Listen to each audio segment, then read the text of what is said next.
Primeiro, vamos ver o que aconteceu lá no dia 21 de outubro, que foi justamente naquela queda que aconteceu no gráfico bonitão lá que a gente viu. E essa queda aqui, ó, 5%, foi no dia 21 pro dia 22, né? No próprio dia 21 aqui caiu tudo isso. E aqui a gente tem um fato relevante sobre, olha só, a decisão do conselheiro-presidente da AGEPAR fez a medida cautelar para suspensão dos efeitos da previsão de compartilhamento dos ganhos de recuperação de créditos fiscais. Nossa senhora, não entendi nada, meu Deus do céu. E realmente, isso aqui é um pouquinho complexo de entender, inclusive a gente precisa voltar um pouquinho na história, se você tá chegando aqui agora, justamente você conseguir entender o que tá acontecendo com a Sanepar e por que saiu esse fato relevante. Há um tempo atrás, isso já tem alguns meses aí, talvez já tenha batido até um ano, a Sanepar soltou um fato relevante falando que tinha ganhado judicialmente sobre impostos cobrados da federação sobre o estado de maneira indevida. E aí ela entrou contra a justiça, contra a federação, para poder ganhar uma indenização. Isso lá um tempo atrás. E aí ela ganhou essa indenização. Realmente, ó,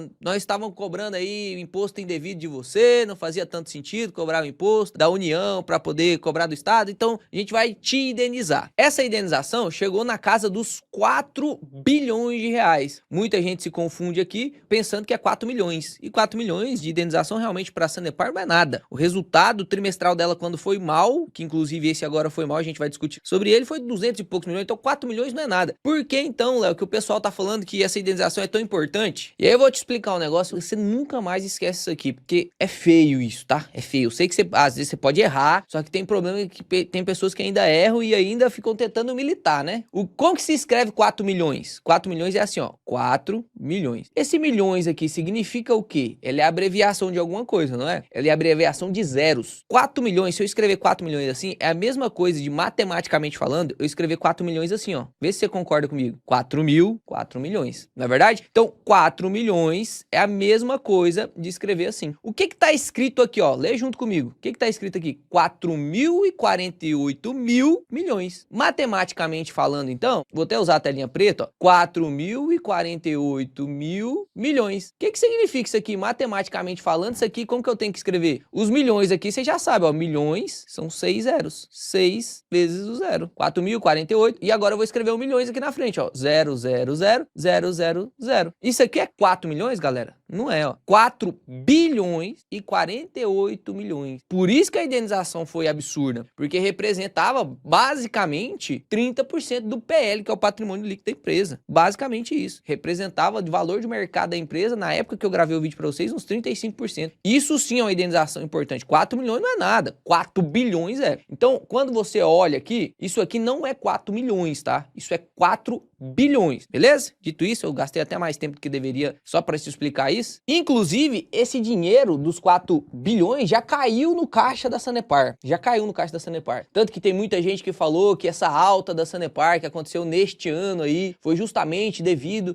a essa indenização. Tava custando lá seus 5 reais. Subiu até 7 cacetadas, 7,55 por conta da indenização. Muita gente tava colocando o preço na cotação justamente por conta da indenização. Será que foi isso mesmo? E aí, o que poderia então fazer cair essa cotação? A gente começou a ter algumas discussões com a AGEPAR. O que é a tal da AGEPAR? A instituição regulamentadora das empresas de saneamento. Empresas de saneamento não pode fazer tudo do jeito que quer, não. Principalmente porque elas têm monopólios, então é através de concessões. Você não pode abrir uma empresa de saneamento, furar o asfalto aí da sua cidade e colocar os canos e falar, pô, agora eu tô oferecendo serviço de saneamento. Não, você tem que ter licença do estado para poder fazer, ou licença do município, para poder fazer esse tipo de serviço. E aí as empresas de saneamento, elas vão aos leilões e ganham essas concessões. Eu explico isso aqui de maneira absurda e realmente com uma profundidade muito grande dentro da mentoria. O que não dá para fazer aqui porque é uma live de 2, 3 horas. Só te explicando como funciona essa parte da regulamentação. Por que isso é bom, tem o seu lado bom e tem o seu lado ruim. Então a Sanepar, ela tem algumas limitações. Ela não pode subir o preço da tarifa dela do jeito que ela quer. Ela tem metas para poder oferecer serviço pra galera. Ah, eu não vou construir ali não, porque ali não dá lucro. Ali eu vou passar os canos, mas a galera é um pouco mais baixa renda, vai ficar inadimplente, não vou nem passar lá então, vou deixar lá sem saneamento básico. Não dá para fazer isso. Não dá para fazer isso. Então tem algumas limitações. Tem algumas vantagens também, mas tem algumas limitações. E aí a AGEPAR, que é quem regulamenta esse serviço de saneamento,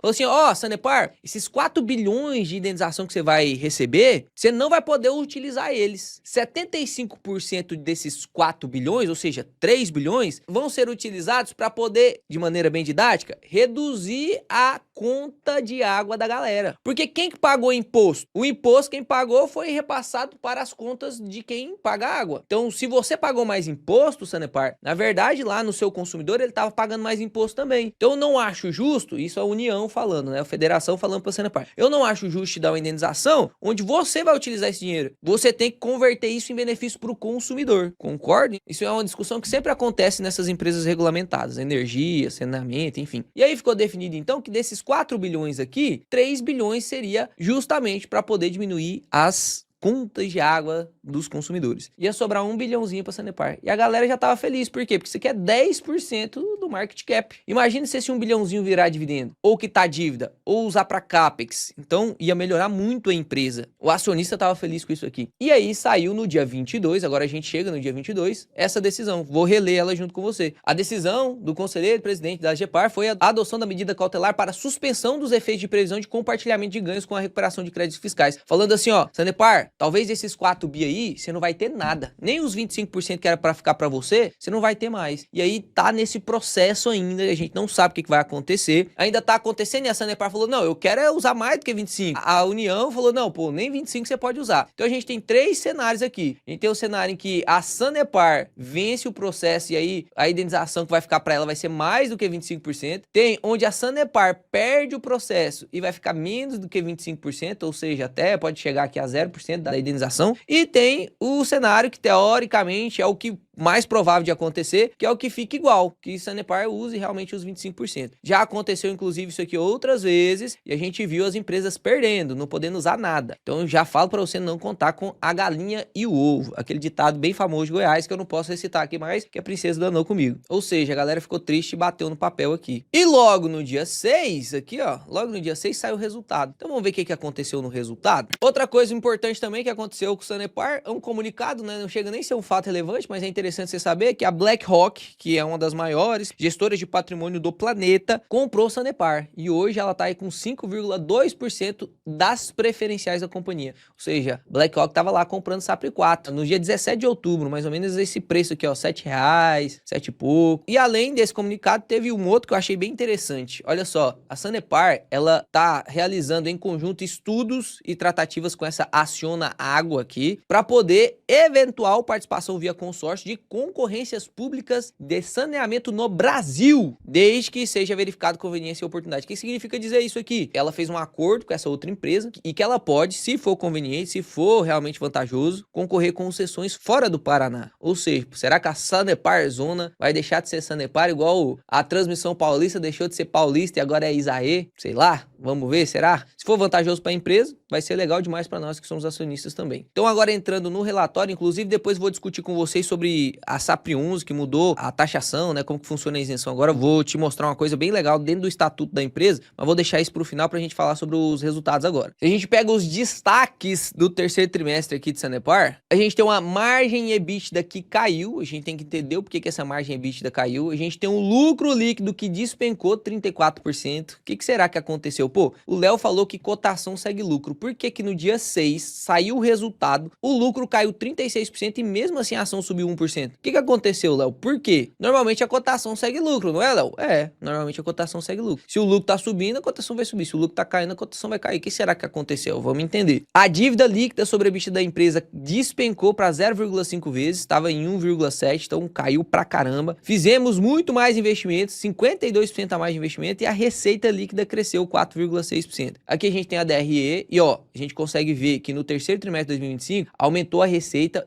para 1,8 bi. Em referência ao mesmo período do ano passado, subiu 5,5%. Isso é legal. Por que é legal? Subiu mais do que a inflação. Subiu mais do que a inflação já é um bom sinal. É óbvio que a gente quer que sobe muito mais, é óbvio, mas pelo menos subindo mais do que a inflação, você tem a garantia de que você está tendo um crescimento mais o repasse da inflação. O resultado operacional aí de 400 milhões, teve queda aqui no resultado operacional, teve queda no EBITDA, teve queda no lucro líquido, então queda de 34% de ano a ano. E apesar dessas quedas, ainda tivemos aí um ROI anualizado maior por conta da indenização, a gente vai falar um pouco sobre isso. A dívida líquida despencou, opa, caiu 70% a dívida líquida. Léo, foi legal isso? Foi legal, mas Mas a gente tem vários indicadores aqui que estão sendo alterados contabilmente por conta da indenização. A indenização caiu, lembra? 4 bilhões caiu lá no caixa da Sanepar. Como que eu calculo dívida líquida? É a dívida bruta, tudo que eu devo, menos disponibilidade. Se eu tenho uma indenização que caiu aqui de 4 bilhões, a minha dívida bruta é 5, menos 4 bilhões, minha dívida líquida ficou só de 1. Só que esse caixa é meu mesmo? Não, 75%, por exemplo, vai ser consumido para poder passar benefício para o consumidor, não é? Então não é propriamente da Sanepar. Ele está alterando falsamente a dívida líquida sobre a EBITDA.